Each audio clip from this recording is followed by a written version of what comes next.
그래서 7절까지의 말씀을 중심으로 한 생명을 찾았습니다 라는 제목으로 함께 말씀의 은혜를 나누시겠습니다. 이 한 생명을 찾았습니다라고 이 제목을 정한 것은 의도적으로 했습니다. 의도적으로. 그게 뭐냐면 이 후반기가 시작이 되면서 저희 목포 여담교회가 나아가야 될 이 후반기 방향은 오직 한 생명의 승부수를 던지는 겁니다. 이게 교회적으로 우리 개별적으로라도 우리가 한 생명에 정말 시간을 투자할 수 있고 내 마음을 쏟을 수 있는 그런 후반기가 되었으면 합니다. 아마 하나님께서 보실 때 이보다 더 기뻐하시고 이보다 더 자랑스러울 일이 없을 거라고 여겨집니다. 그러므로 우리 모두가 한 생명에 내 마음을 쏟고 내 전부를 쏟을 수 있는 그런 좋은 기회가 되어져서 우리가 한 해 동안 하나님 앞에 참 농사 잘했다, 정말 한 해 동안 참 장사 잘했다, 한 해 동안 참 열심히 잘했다 칭찬받을 수 있는 저희 목포 여담교회와 우리 온 성도님들이 함께 되실 수 있기를 진심으로 주의 이름으로 축원합니다. 네, 오늘은 맥주절입니다. 그래서 먼저 맥주절에 대해서 함께 은혜를 나누도록 하겠습니다. 자, 한번 넘겨보죠.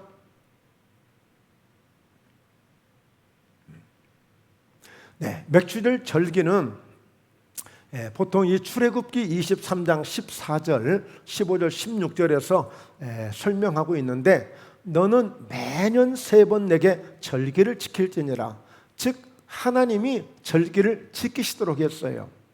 물론 이때 이 출애굽기 이 시절 이 과정은 지금 광야에 있는 중이죠. 광야에 있는 중인데 그들은 지금까지 430년 동안 애굽에서 종살이하는 그런 노예 삶을 살았고, 그리고 이제는 광야에서 40년을 지내게 되는데 장차 젖과 꿀이 흐르는 가나안 땅에 들어가게 되면 그때 가서 농사를 하게 돼요.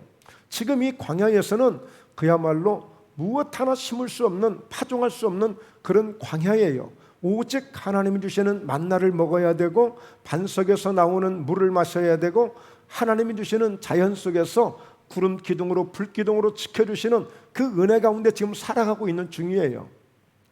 그런데 미리 하나님은 장차 가나안 땅에 들어가서 살 때에 해야 될 아주 중요한 것들을 이제 율법으로 또 말씀으로 주시거든요. 그 가운데 하나는 뭐냐? 매년 너희는 절기를 꼭 지키라는 겁니다. 몇 번? 3번 절기를. 자, 그러면서 무슨 절기를 지킬 것이냐? 너는 무교절의 절기를 지켜라. 내가 내게 명령한 대로 아비벌의 정한 때에 이래 동안 무교병을 먹을지니 이는 그 달에 네가 애굽에서 나왔음이라. 빈손으로 내 앞에 나오지 말지니라. 먼저 무교절을 지키라고 그랬어요. 무교절은 말하자면 누룩이 들어가지 않는 빵을 먹는 절기입니다. 일주일 동안을 보내게 되는데 이게 무슨 절기냐면 6월절 절기를 지키고 나면 그 다음부터 그 다음 날부터 일주일간 계속 그 절기가 진행되는 게 무교절이에요. 자, 이 6월절은 애굽에서 나온 것을 기념하여 바로 이 절기를 지키는 것인데 그것은 예수 믿는 사람들이 세상에 있다가 애굽에 있다가 이제 그 애굽에서 나올 때에 바로 어린 양을 잡아서 그 피를 문설주 인방에 바르고 6월 하나님이 넘어가시고 피가 없는 가정은 다 그 가정에 들어가서 장자를 멸하시는 그런 엄청난 역사가 있었죠. 그래서 그 6월절로 말미암아 애굽의 바로 왕과 애굽의 모든 사람들이 이제 빨리 나가라. 너희 때문에 우리까지 다 죽게 생겼다. 그래서 그 6월절을 통해서 애굽을 벗어나게 되는, 세상에서 나오게 되는 결정적인 하나의 하나님의 은혜가 되었던 것이죠. 그러므로 그 6월절을 지키도록 한 거예요. 그러면서 그 6월절 그 다음 날부터 시작되어지는 무교절기를 지켜라. 자, 그리고 두 번째 맥주절을 지켜라 그랬어요. 이는 네가 수고하여 밭에 뿌린 것에 첫 열매를 거두면이라. 그리고 수장절을 지켜라. 수장절은 우리처럼 추수감사절을 의미하는 거예요. 모든 농사를 마치고 창고에 드리고 곡간에 드리고 이제 그 감사의 절기를 드리는 게 수장절인데 맥주절은 뭐냐? 맥주절은 보리맥자. 즉 보리 추수를 했을 때 바로 첫 열매를 하나님 앞에 드리는 절기가 맥추절이에요. 그러나 요즘에 농사를 하지 않는 분들이 거의 대부분이기 때문에 이 절기에 대한 그 소중함을 잘 모르거든요. 예. 그러나 이스라엘 백성들은 그때 당시 뭐 보리나 밀을 재배해서 그들은 주식이에요. 주식. 그게 주식이에요. 그렇기 때문에 가장 첫 번째 이 맺어지는 이 열매를 통해서 하나님께 나아가도록 절기를 제정해 주신 거예요. 즉 무교절, 이 맥추절, 수장절, 자, 이 절기를 정해 주셨는데, 자, 한번 우리가 생각해 볼까요? 아담과 하와가 에덴 동산에 살면서 더 이상의 필요한 게 아무것도 없었어요. 근데 하나님이 딱 한 가지 선악을 알게 하는 그 열매, 그 나무의 열매만 먹지 말라. 그 열매를 먹으면 정령 죽으리라고 그랬거든요. 그래서 하나님이 모든 것을 다 주셨어요. 모든 것을 부족함이 없이 다 주신 거예요. 그런데 결국에는 이 아담과 하와가 마귀의 꾀임을 받고 이 선악과를 따먹어도 결코 죽지 않는다는 이 말 한마디에 홀랑 넘어가서 그만 그 열매를 따먹고 에덴에서 쫓겨나고 말았거든요. 그러니까 오늘 이 아담과 하와를 보면서 우리가 얻을 수 있는 교훈이 뭐냐면, 하나님이 그 많은 것을 주시고 한 가지만 지키게 했는데도 불구하고 뭐가 또 아쉬워서, 뭐가 또 부족해서 그 감사를 잊어버리고 감사를 모르고 그렇게 마귀의 말을 듣고 망하고 만 거예요. 오늘 우리에게 왜 감사절기가 필요하냐, 왜 이 감사의 날을 잊지 말고 드려야 되느냐, 그것은 하나님이 우리에게 베푸시는 모든 것이 정말 너무 다 감사하거든요, 사실. 근데 사람들은 그냥 의례 당연하게 생각하고 뭐 당연하게 얻어진 걸로 생각하고 감사를 못해요. 하나님이 그걸 아셔요. 인간의 연약함을 아셔요. 그래서 이 절기를 지키도록 한 것은 하나님의 명령이셨던 것이고, 이 절기를 통해서 결국에 과거를 돌아보게 만듭니다. 한 해 동안 베푸신 은혜를 돌아보게 만들어요. 그래서 하나님이 의도적으로라도 감사의 마음을 끌어내게 하시는 거예요. 왜? 그럴 때 하나님은 결국에 복을 주시거든요. 하나님이 뺏으려고 감사절기를 지키게 한 것이 아니라 하나님이 주시는 것을 감사할 줄 알면 그 감사를 통하여 더 큰 것을 반드시 주시거든요. 그러면서 이 감사절기를 드리면서 현재의 모습을 보는 거예요. 내가 하나님 앞에 얼마나 감사를 드리고 있는가, 나는 하나님을 얼마나 의지하고 있는가, 나는 얼마나 하나님의 도우심을 구하고 있는가, 나는 얼마나 지금 하나님과 동행하고 있는가, 지금 현재의 내 신앙 상태를 점검하게 만들어요. 그리고 미래를 보게 만듭니다.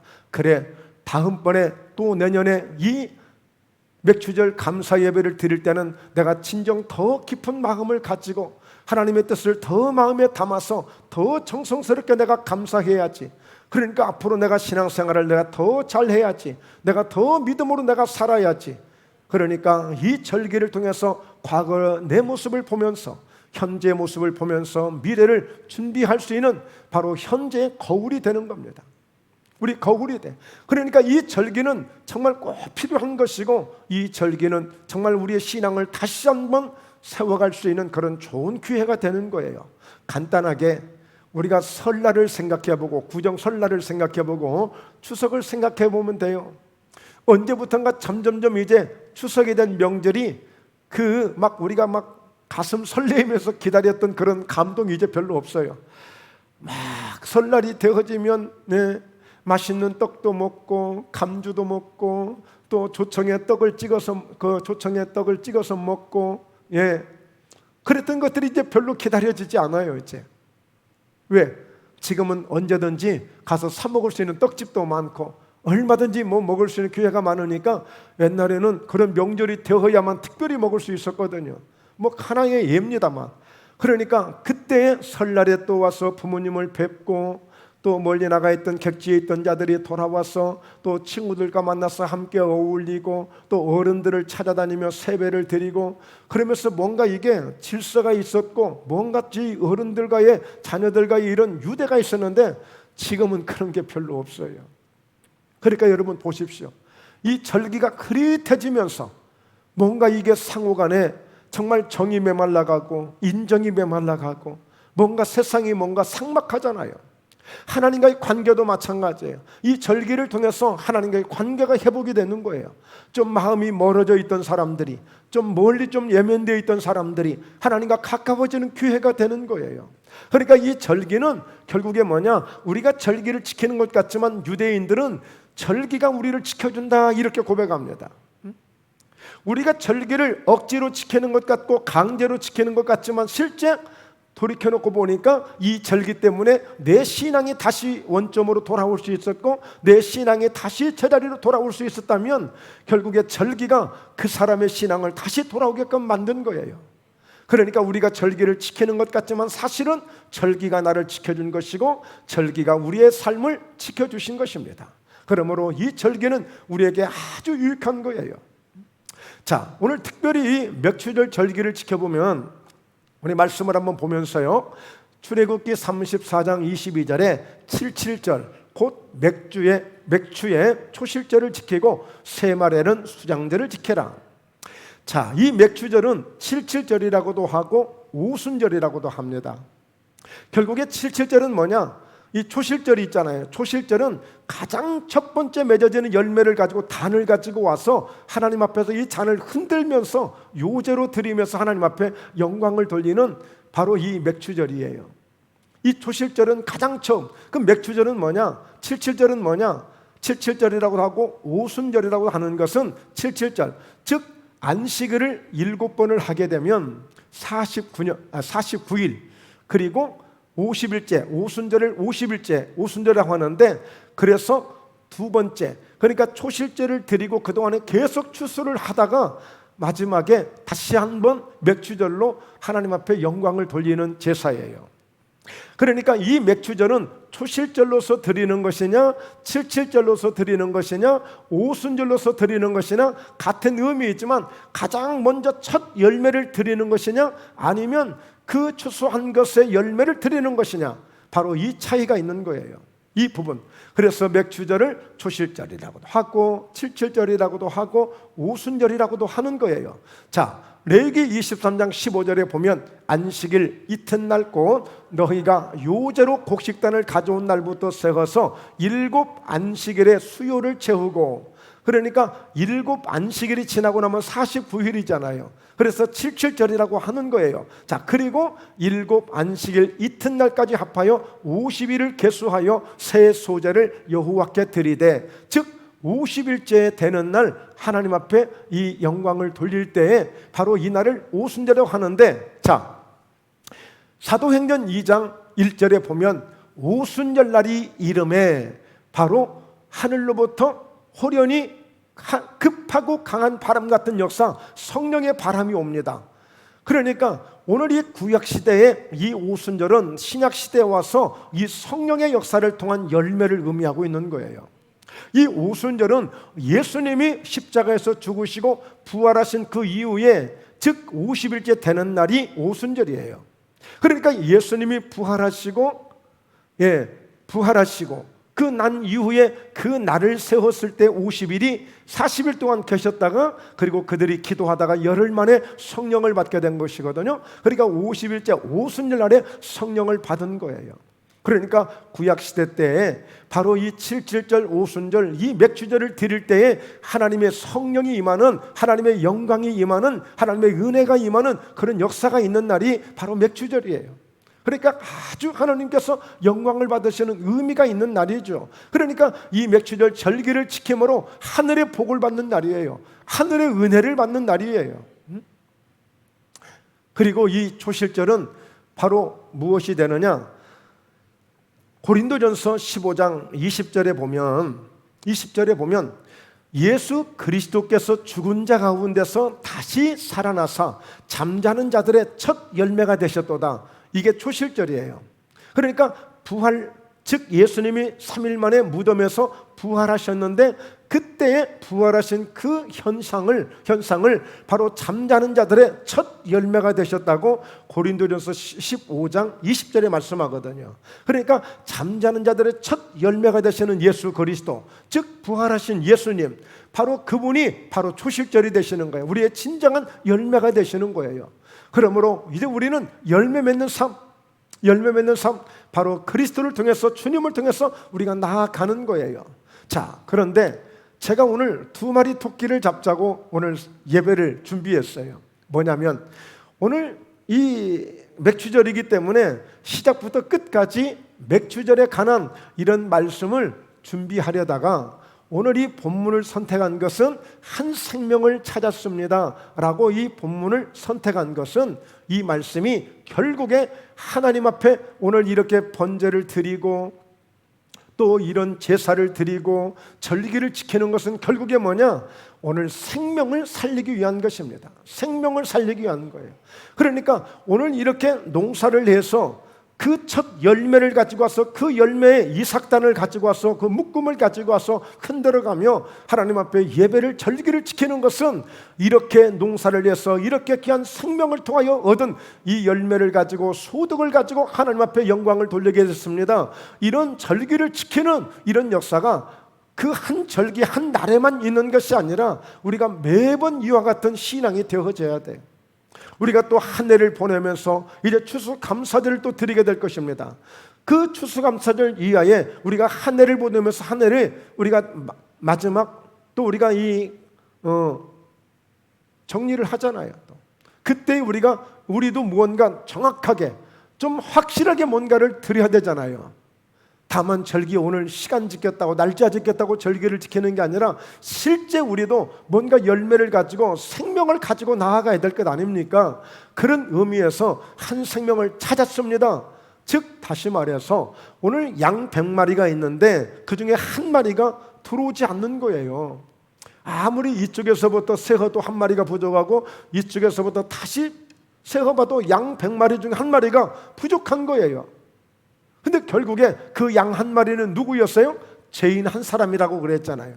그 죄인 한 사람이 돌아올 때에 오늘 죄 회개할 것 없는 의인 99으로 인하여 기뻐하는 것보다 우리 하나님께서 더 기뻐하신다고 하셨잖아요. 그러니까 오늘 우리는 최고의 맥주절이 되게 하려면, 최고의 수장절, 추수감사절이 되게 하려면 우리 또한 실제 내가 농사한, 즉 곡식만 농사한 것이라고 아닙니다. 자식도 농사한다고 말합니다.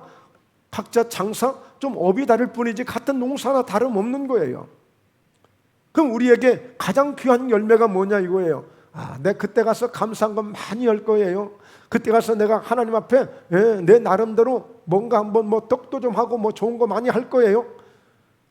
이것도 좋지만 분명하게 가장 귀한 생명을 우리가 가지고 와서, 생명을 들고 와서 이렇게 흔들어 대듯이 우리도 뭔가 한번 이 한 해를 보내면서 하나님 앞에 생명을 드릴 수 있는 이런 절기가 되어야 되지 않겠냐는 거예요. 그래서 오늘 여러분들에게 오늘 둘째로 한 생명 속에 큰 기쁨이 있다는 사실을 함께 나누기를 원합니다. 자, 한번 볼까요? 자, 누가복음 15장 1절에 보니까 모든 세리와 죄인들이 말씀을 들으러 가까이 나아오니 그랬어요. 여러분, 세상에서 이 세리와 죄인들은 인정을 받지 못하는 사람들이에요. 특히 지금 세리들, 지금 세관 공무원들은 짱이죠. 지금 이 시대는 짱이죠. 그러나 그때 당시 유대인들은 세리를 가장 낮게 천하게 봤습니다. 왜 그럴까요? 그때 당시 로마가 이스라엘을 지배하고 있었어요. 예수님 시대 때. 그러다 보니까 오늘 사람들을 세워가지고 세금을 걷게 해서 세금을 로마로 다 보내는 거예요.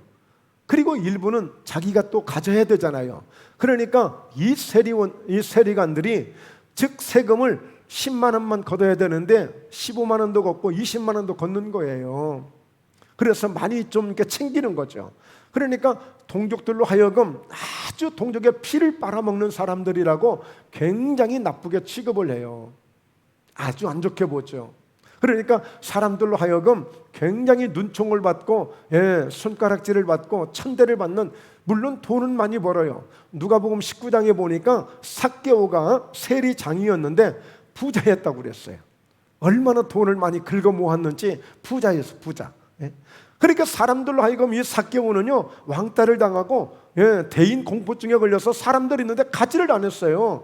예수님 때문에, 예수님을 통해서 그가 발견되어져서 정말 천만다행이었지만 이렇게 세리와 죄인들은 사람들로 하여금 천대를 받고 있었어요. 그러니까 그런데 저들이 말씀을 사모하고 은혜를 사모하고 이 말씀을 들으려 예수님께 나오고 있었어요. 여러분 어떠셔요? 정말 오늘 또 말씀을 들으려고 정말 주님 앞에 사모하고 오셨겠죠? 네, 정말 내가 오늘 말씀을 들어야 내가 살 수 있으니까 나도 오늘 내가 말씀을 들어야겠다라고 사모하시고 오셨죠? 네, 그렇다면 하나님이 큰 은혜 주실 줄로 믿습니다. 자, 2절에 두 번째 이렇게 보니까요, 요한복음 5장 24절에 내가 진실로 진실로 너희에게 이르노니 내 말을 듣고 또 나 보내신 이를 믿는 자는 영생을 얻었고 심판에 이르지 아니하나니 사망에서 생명으로 옮겼느니라 그랬어요. 여러분, 예수님의 말씀을 잘 듣고 하나님이 예수님을 보내셨다는 사실을 믿는 사람들, 그것을 깨닫고 아는 사람들은 바로 영생을 얻는 은혜를 주신다는 거예요. 영생, 영원한 생명입니다. 자, 그러므로 심판에 이르지 아니하고 사망에서 생명으로 옮겨지는 이런 은혜를 입었다고 말씀했어요. 구약시대 때 창세기 4장에 보면 에녹이라는 사람이 나와요. 에녹이라는 사람은 그가 아들을 낳았을 때 그 아들이 무비보셋이에요. 그 아들이 오늘 969세까지 사는데 이 아들이 죽게 되면 심판이 이르리라고 하는 그런 이름을 받게 됐죠. 그런 이름을. 자, 그래서 이 에녹은 그 아들을 낳자마자 그가 하나님을 기쁘시게 하는 자가 되기 시작해요. 왜? 그 아들이 죽게 되면 하나님의 심판이 올 거라고 하니까 도대체 이 심판이 어떤 심판이 올지를 모르기 때문에 이제 이 에녹은 자기 아들에게 모든 것을 올인하는 거예요. 아들이 죽는 날에 심판이 오니까 어떻게든 이 아들을 지켜야 돼. 그러기 위해서 하나님을 기쁘시게 하는 자가 된 거예요. 그러면서 300년 동안을 하나님과 동행을 하게 되는데 그가 하나님 앞에 어떻게 설명을 하고 있느냐? 죽음을 보지 않고 생명으로 옮겼다고 그랬어요. 죽음을 보지 않고 하나님을 기쁘시게 하다가 죽음을 보지 않고 생명으로 옮겨진 사람이 있어요. 그가 에녹이에요. 에녹. 자, 그러므로 오늘 이 사망에서 생명으로 옮겨졌다는 것은 이것은 돈으로 살 수 있는 것이 아니고 명예로 살 수 있는 것이 아니고 그 인생의 어떤 경험으로 살 수 있는 게 아니에요. 오직 예수님의 말씀을 듣고 내 말을 듣고 또 나 보내신 이를 믿는 자는 영생을 얻었고 심판에 이르지 아니하나니. 오늘 저와 여러분들이 오늘 생명을 얻는 은혜를 지금 입고 있습니다. 이미 이 은혜를 받은 사람들이에요. 우리가 받은 은혜는 그냥 은혜가 아니에요. 오늘 사망에서 생명으로 옮겨진 이 은혜를 우리가 입고 있는 사람들이라니까요. 자, 그래서 25절 진실로 진실로 너희에게 이르노니 죽은 자들이 하나님의 아들의 음성을 들을 때가 오나니 곧 잇따라 듣는 자는 살아나리라 그랬어요. 그래서 여러분, 예수 믿고 우리는 육체의 죽음을 누구나 겪죠. 그러나 우리가 육체의 죽음을 맞이했을지라도 반드시 오늘 다시 오실 때 예수님께서 천사장의 호령같이 나팔로 함께 이 강림하실 때에 오늘 예수 그리스도가 이 땅에 오시는 날 죽은 자들이 다 살아날 것을 말씀해 주고 있잖아요. 무덤에서 죽은 자들이, 죽은 영혼들이 다 하나님의 음성을 듣고 하나님과 함께 혼인잔치에 참여해서 함께 이 땅에 강림하는 날이 오게 될 것이라고 성경은 말씀하고 있거든요. 그래서 오늘 이 세리와 이 죄인들은 바로 이런 예수님의 말씀을 들으면 내가 살아날 것을 믿는 거예요. 세상에서는 천대받고 멸시받고 무시당하지만 그러나 예수님의 말씀을 들으면 내가 살아날 수 있음을 믿고 그들이 예수님의 말씀을 들으려고 가까이 온 거예요. 최근에 큰 교회 목사님이 목회자 세미나를 하시는데 여러분, 모든 목사님들의 소망은 뭐예요? 교회 부흥되는 겁니다. 그러면 부흥이 되려면 어떻게 하느냐? 첫 번째가 설교입니다. 설교가 좋아야 돼. 그래서 설교를 재밌게 하라는 거예요. 재밌게 하라는 거예요. 설교를 쉽게 재밌게 하라는 거예요. 그러면 사람들이 부흥이 되고 모인다는 거예요. 여러분, 맞는 말이기도 하지만 틀릴 수도 있어요. 여러분, 설교는 재밌게 하는 게 아니고 사실을, 진실을 바로 전할 수 있어야 돼요. 바로 전할 수. 하나님의 말씀 한마디 속에는 생명도 있고 죽음도 있어요. 듣느냐 사느냐의 문제예요. 지금 재밌을 것을 지금 따질 시간이 아니에요. 지금. 사람을 많이 모아놓고 목회 잘한다고 인정받고 존경받을 수는 있겠지만 사람들에게, 그러나 지금 이 말씀 속에는 이 사람을 살릴 수 있느냐 죽일 수 있느냐 굉장히 중요한, 지금 아주 지금 뭐 중환자실에 있는 그 사실보다 지금 더 급한 거예요. 좀 더 급한 거예요, 사실. 자, 15장 2절에 보니까 바리새인과 서기관들이 수군거려 이르되 이 사람이 죄인을 영접하고 음식을 같이 먹는다. 그러니까 이 바리새인과 서기관들이 그 죄인들과 세리들이 와서 말씀을 들으려고 막 가까이 오게 되니까 그들에게 말씀을 전하고 함께 음식도 먹고 하니까 이 바리새인과 서기관들이 그 꼴을 못 보고 있는 거야. 바리새인과 서기관들이 누구냐? 현대판 바리새인, 현대판 서기관들도 있을 수 있습니다. 어쩌면 제가 그 중에 한 사람인지도 몰라요. 자, 말씀을 보면서 한번 보죠. 이 마태복음 23장 13절에 보면 화 있을진저 외식하는 서기관들과 바리새인들이여 너희는 천국문을 사람들 앞에서 닫고 너희도 들어가지 않고 들어가려 하는 자도 들어가지 못하게 하는도다. 네. 이 바리새인과 서기관들은 굉장히 나름대로 의도는 좋아요. 율법을 지키면서 올바르게 우리가 신앙생활을 위해서 우리처럼 이렇게 해야만이 천국에 갈 수 있다고 믿는 사람들이 자칭 바리새인들이에요. 그리고 서기관들은 율법을 연구하는 사람들이에요. 오늘로 말하면 아주 학문을 연구하는 교수들이죠. 아주 전문가들이죠. 그럼에도 불구하고 그들은 예수를 믿지 않아요. 율법을 신도하고 율법을 믿는다면서, 율법을 연구하고 율법을 믿는 그들은 연구한다면서도 예수님을 몰라요. 그들은 믿지 않아요. 자, 그러면서 15절에 보면 화에 있을전저 외식하는 서기관들과 바리새인들이여 너희는 교인 한 사람을 얻기 위하여 바다와 육지를 두루 다니다가 생기면 너희보다 배나 더 지옥 자식이 되게 하는도다. 다 소개를 못했지만 그래서 예수님이 뭐라고 말씀하시냐면 서기관과 바리새인들은 정말 저들만큼 말 잘하는 사람 없다. 저들만큼 똑똑한 사람들 없다. 그러니까 저들이 말하는 것은 다 그대로 한번 해. 그러면 틀림없이 잘 될 거야. 그러나 저들의 행동은 따르지 말라고 그랬어요. 행동은 따르지 말라. 그러니까 실제 여러분, 예수님은 삶을 통해서 우리에게 보여준 것이에요. 그 말씀이 그 말씀대로 이루어지는 것을 보여주셨지만 그들은 행동은 전혀 반대예요. 자기들이 천국까지 못하니까 함께 가지 못하도록 가로막고 있는 사람들이에요. 너희보다 배나 더 지옥 자식이 만드는 게 서기관들 바리새인들이에요. 그러니까 여러분, 우리 믿음 생활은요, 우리의 똑똑한 것으로 하는 게 아니에요. 우리 사람의 지식으로 하는 게 아니에요. 오직 깨달아지는 말씀을 통하여 성령의 은혜로 우리가 하는 줄로 믿습니다. 자, 그러면서 오늘 누가복음 15장 3절을 오늘 본문을 잠시 한번 살펴보도록 합니다. 예수께서 그들에게 이 비유로 이르시되, 그러니까 이 바리새인들 서기관들에게 예수님이 비유로 말씀을 준비하셔서 그들이 깨닫지를 못하니까, 지식이 있고 똑똑하고 그들이 정말 최고로 하나님 잘 믿는다고 하는데 불구하고 예수님이 보실 때는 완전히 엉터리이니까 아주 간단한 비유로 그들에게 설명을 해주는 거예요. 왜 우리 뭔가 누구에게 설명을 해주는데 잘 설명이 안 될 때가 있잖아요. 그럴 때 뭔가 예를 들어서 설명하잖아요. 이게 비유예요, 비유. 오늘 양 100마리, 그리고 그 한 마리는 비유입니다, 비유. 그들이 깨닫지 못하고 알지 못하니까 이 한 생명이, 한 영혼이, 한 마리 이 양이 얼마나 중요한가를 그들에게 알려주는 거예요.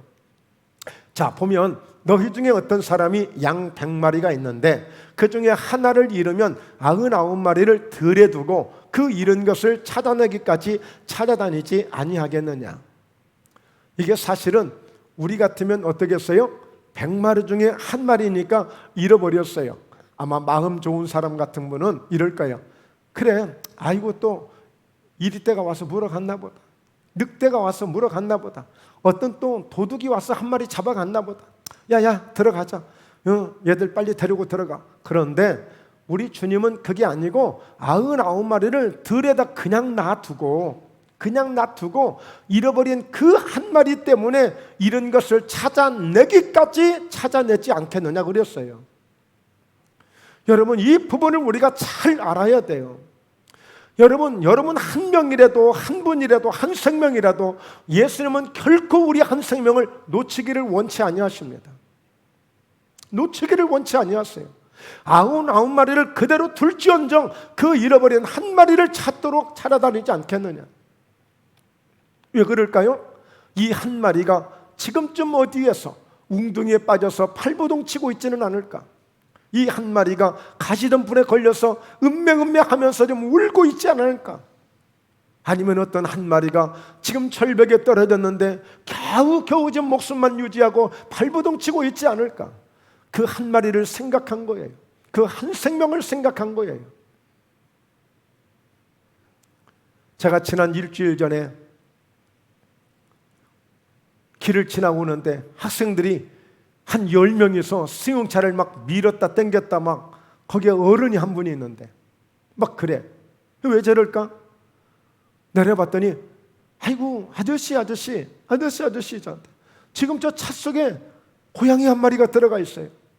근데 고양이가 나오질 않아요. 먹이를 줘도 나오지 않고. 근데 아무리 흔들어도 될 것 같지가 않아요. 그래서 딱 그때 스치는 생각에 네카차를 불러서 뭐 119에도 신고해도 안 온대요. 이제 그런 거는 119에서도 상관 안 온대요. 그래서 저기 삼성아파트 정문에 있는데 그쪽에 있는 차를 막 떼약 뺏치니까 막 덥잖아요. 그래서 저희 교회 가까우니까 저희 교회 주차장으로 오세요. 그렇게 해서 좀 선한 거짓말이지만 보험회사에도 연락했더니 고양이는 못 꺼내준다고 하더래요. 그렇게 이야기하시면 안 되죠. 빵꾸 났다고 하세요. 차 빵꾸 났다고 하고 다시 신고하세요. 그랬더니 진짜 네카차가 저희 교회 주차장에 왔어요.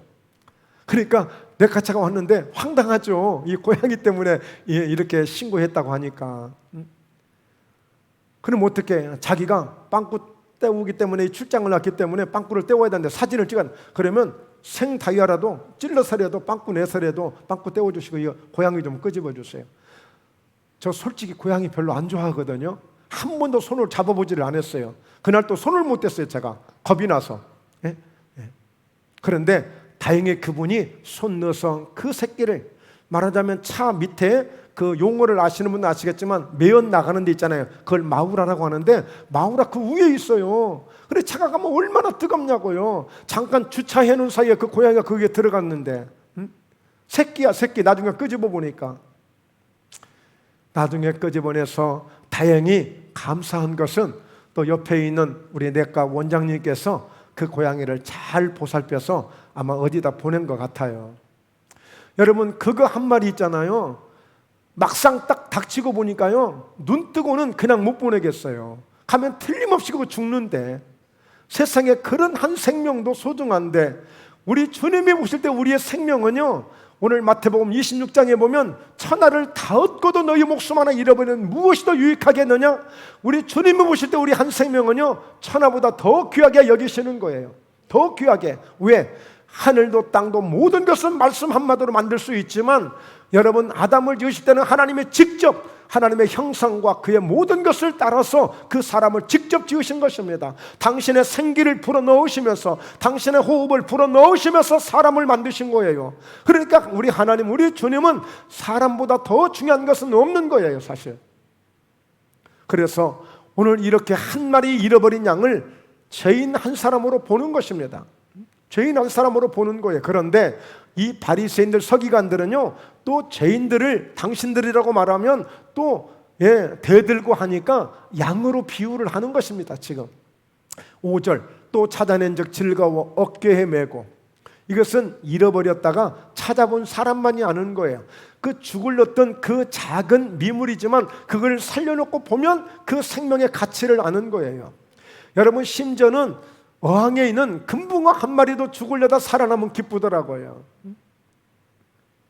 제가 포도 농사를 잘 했어요. 그래서 나름대로 뿌듯했는데 어느 날인가 뭐가 탄저병이 오는 것 같아서 농약을 주었어요. 농약을 제가 직접 주었단 말이에요. 그랬더니 농약을 주고 났더니 이 탄저가 다 퍼져버린 거야 이제. 그래서 나중에 이렇게 보니까 이제 아이고 망했네 하고 그걸 가지고 농약사를 찾아갔어.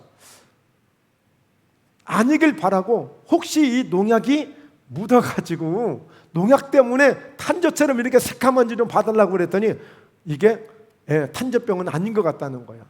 그러니까요 마음이 또 얼마나 또 뿌듯하고 좋은지. 그래서 물을 좀 많이 뿌려가지고 그 농약을 좀 벗겨줘야 되겠다 이렇게 싶어지는 거예요. 그 하나라도 마음을 그렇게 쏟고 싶은 거예요. 그런데 한 생명이 살아난다, 한 생명이 잃어버렸다 다시 찾게 됐다, 이보다 더 귀한 게 어디 있겠어요.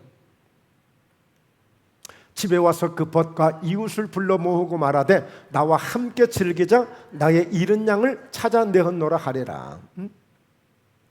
잔치를 하겠다는 거예요. 한 마리 찾아놓고 동네 사람 불러서 잔치해요. 그러면 양 2마리 잡아야 돼요. 더 손해잖아요. 그 찾았다는 그 자체가 그렇게 기쁘고 좋은 거예요. 여러분 한 생명을 전도해 보십시오. 한 생명을 주님께 인도해 보십시오.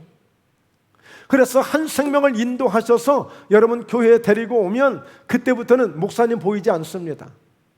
왜 그럴까요? 그 한 생명을 데려온 그 한 생명에게 얼마나 관심이 쏠리고 마음이 쏠리는지 이제 그 생명에게만 마음이 쏠려요. 목사님 얼굴 별로 관심 없어요. 그 정도 되어야 돼요. 그 정도 되어야 돼요. 7절에 내가 너희에게 이르노니 이와 같이 죄인 한 사람이 회개하면 하늘에서는 회개할 것 없는 의인 99으로 말미암아 기뻐하는 것보다 더하리라. 즉 바리새인과 서기관들은 가장 특징 중에 하나가 뭐냐? 회개할 줄을 모릅니다. 전혀 잘못을 단 한 번도 인정해 본 적이 없어요. 잘못을 인정하지 않아요. 여러분 우리가 사회에서 이런 부분들 가끔 봅니다. 아주 흉악무도한 극악무도한 이런 흉악범들 잘못을 시인하지 않잖아요. 더 죽이지 못한 게 막 그냥 환이 된다고 그러고 아주 나쁜 사람들이 많아요. 사회에 저명한 인사들, 정치인들 그렇게 많은 잘못을 했지만 잘못을 인정하지 않아요. 끝까지 부득부득 그냥 부인하고 맙니다. 나중에 다 이제 뭐 증거가 드러나고 나서 그때서 이제 뭐가 되면 그때서 죄송합니다 이 한마디면 끝나는 거야. 또 사회가 왜 이렇게 됐는지 몰라요. 잘못을 잘못으로 시인하지 않아요. 바리새인과 서기관들 결코 잘못을 인정하지 않습니다. 그러니까 오죽하면 양 한 마리를 가져다가 회개할 것 없는 의인 99으로 인하여 이 회개하고 돌아온 이 한 마리 죄인 한 사람이 오늘 하나님을 이렇게 기쁘시게 할 수 있다는 것입니다. 여러분 예수님은 이 한 생명의 승부를 거시는 거예요. 여러분 마태복음, 마가복음, 누가복음, 요한복음을 보십시오. 예수님이 가시는 곳마다 얼마나 많은 사람들이 몰려듭니까? 그럴 때마다 예수님이 사람만이 모였다고 기뻐하신 적이 단 한 번이나 있는가 찾아보십시오. 와 이렇게 사람들 많이 왔네. 오 정말 대단하네. 한 번도 기뻐하고 마음이 흔들려 본 적이 없습니다. 그러나 아무리 사람들이 많고 아무리 바빠도 한 사람이 뛰쳐나올 때 뭔가 믿음을 가지고 하나님 앞에 뛰쳐나올 때 주님 앞에 뛰쳐나올 때 그 한 사람 때문에 예수님은 막 흥분하고 감동하십니다. 한 생명에 예수님은 모든 관심을 쏟고 계세요. 정말 여러분 이 가을에 이제 이 후반기에 정말 우리가 6개월이라는 이 시간을 저와 여러분이 같이 갔습니다. 이제 여러분만 6개월이 아니고 저도 6개월 가져요. 저도 뭔가 오늘 새로운 한 생명에 한번 승부를 걸어보게 해요. 누가 될지 모르죠. 그러니까 어때요? 우리 끊임없이 기도해야 돼요. 우리가 먹고 사는 것도 중요하지만 주님이 나를 살려주신 것처럼 주님이 나를 구원해 주신 것처럼 나도 누군가 한 생명을 살려보자는 거예요. 여러분 살려보고 이야기하십시다. 얼마나 왜 강단에서 그 한 생명을 살리라고 그렇게도 강조했는지 한번 살려보고 이야기하자고. 살려보고. 그래서 한 생명에게 정말 내 관심을 보이고 내 사랑도 쏟고 내 정열도 쏟아보고 뭔가 한 생명을 살려보고 한번 이야기해보자고요. 할렐루야, 할렐루야. 한 생명을 살려보자고요. 여러분, 다시 말씀드리지만 절기를 지키게 하는 것도 오늘 우리가 살아있는 사람만이 그 절기를 지킬 수 있는 거예요. 하나님의 은혜를 깨달은 자만이 감사할 수 있는 거예요. 하나님의 은혜를 귀하게 여기는 자만이 감사할 수 있는 거예요. 그 생명이 항상 내게 있느냐는 거예요. 그 생명. 그래서 우리 예수님이 생명이 되신다는 사실을 다시 한번 기억할 수 있기를 바랍니다. 도둑이 오는 것은 도둑질하고 죽이고 멸망시키는 것밖에 없습니다. 그러나 내가 온 것은, 예수님이 오신 것은 양으로 생명을 얻게 하는 데 있어요. 오로지 예수님은 생명을 얻게 하는데 그 목적이 있다고요. 생명을 얻게 하기 위해서 이 땅에 오신 거예요. 생명을 얻게 하기 위해서. 그 생명이 어떤 생명? 영원한 생명. 잠시 오늘 살아만 살다가 없어지는 하루살이 같은 생명이 아니라 영원히 살 수 있는 생명, 그것도 하나님과 함께, 주님과 함께 영원히 살 수 있는 생명, 그 생명을 말씀해 주고 있어요. 그래서 예수님은 내가 곧 생명의 떡이다, 내가 생명의 떡이니 나를 먹으면 산다, 나를 먹으라는 거예요. 나를 먹어라, 나를 먹으라는 거예요. 살아계신 아버지께서 나를 보내시면 내가 아버지로 말미암아 사는 것 같이 나를 먹는 그 사람도 나로 말미암아 살리라. 나를 먹으라는 거예요. 내가 생명의 떡이니까. 이것은 하늘에서 내려온 떡이니 조상들이 먹고도 죽은 그것과 같지 아니하여 이 떡을 먹는 자는 영원히 살리라. 예수님은 자칭 하늘에서 내려오신 분으로 하늘에서 내려온 떡이라고 말씀해 주고 있으니 이 떡을 먹는 자 영원히 살리라고 말씀했어요.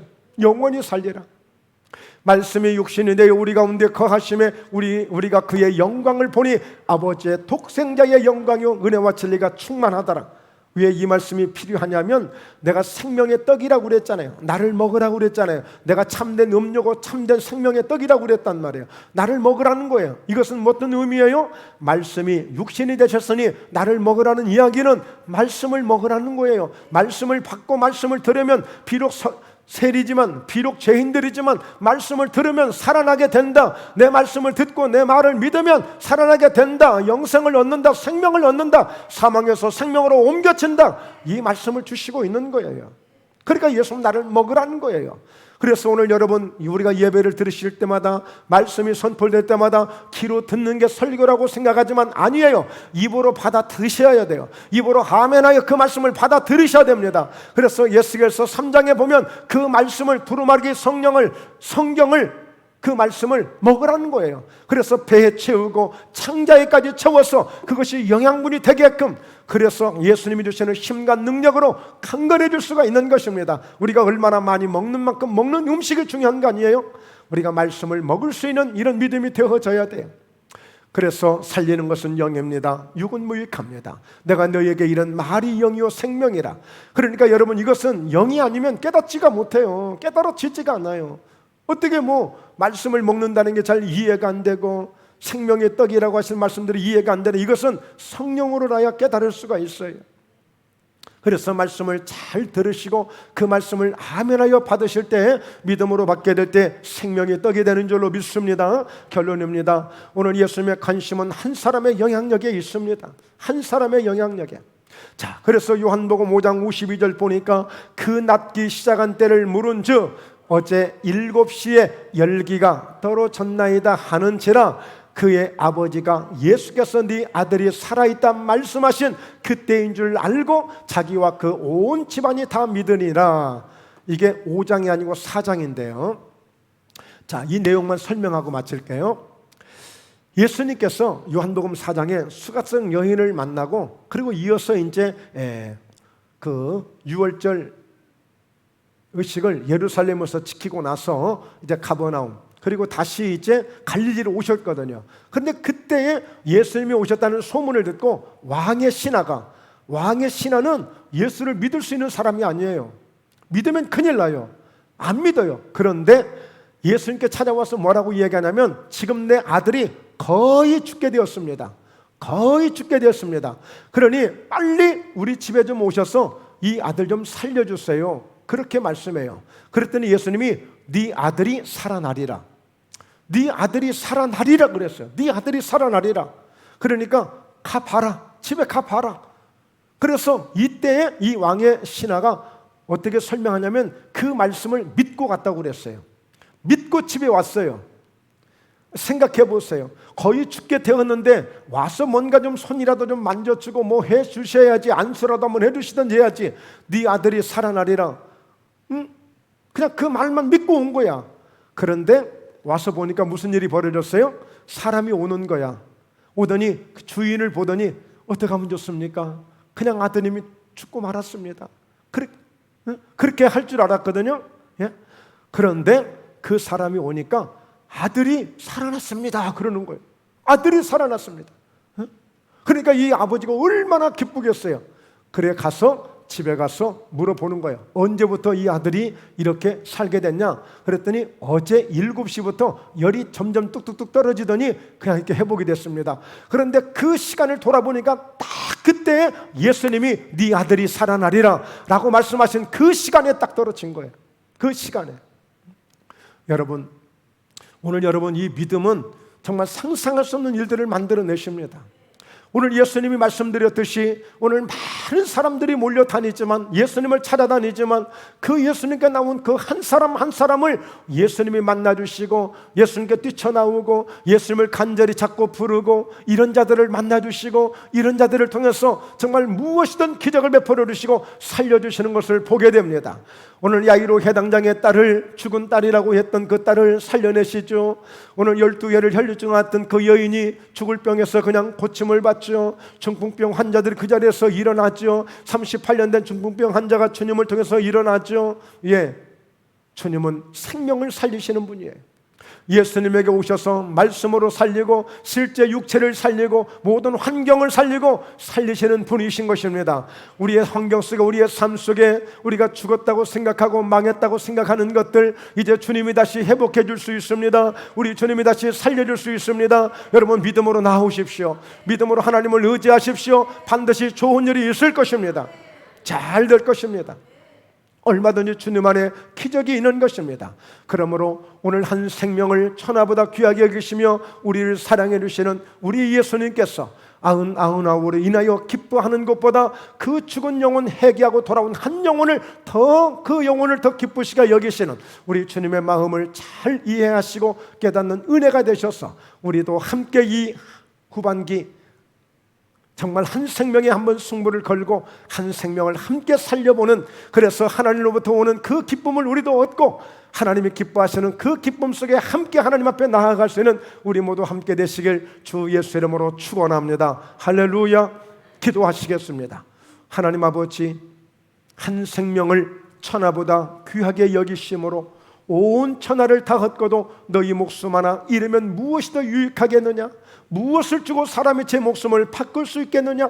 그런데 너희가 예수 이름을 믿고 예수님을 믿음으로 말미암아 이렇게 영생을 얻었고 사망에서 생명으로 옮겨진 이 은혜를 입게 되었으니 하나님, 저희가 이제 이 후반기에도 이 맥주제를 통해서 감사의 은혜를 우리가 다시 한번 돌아보듯이 우리가 이제 또 이와 같이 주님이 기뻐하실 그 선한 사역을 위해서 한 생명을 위해서 우리도 기도하고 시간을 드리고 마침내 이 자리에 함께 한 생명을 데려올 수 있는 우리 모두가 되어져서 하나님을 참으로 기쁘시게 하고 하나님을 영화롭게 할 수 있는 우리 모두가 함께 되어질 수 있도록 역사해 주심을 믿습니다. 오늘 그 은혜를 사모하고 달려온 우리 사랑하는 성도님들, 오늘 저들의 영혼이 잘 되는 은혜를 더해 주시고 영육간의 강건함을 더해 주시되 저들의 연약한 질병을 예수 이름으로 깨끗하게 치유해 주심을 감사합니다.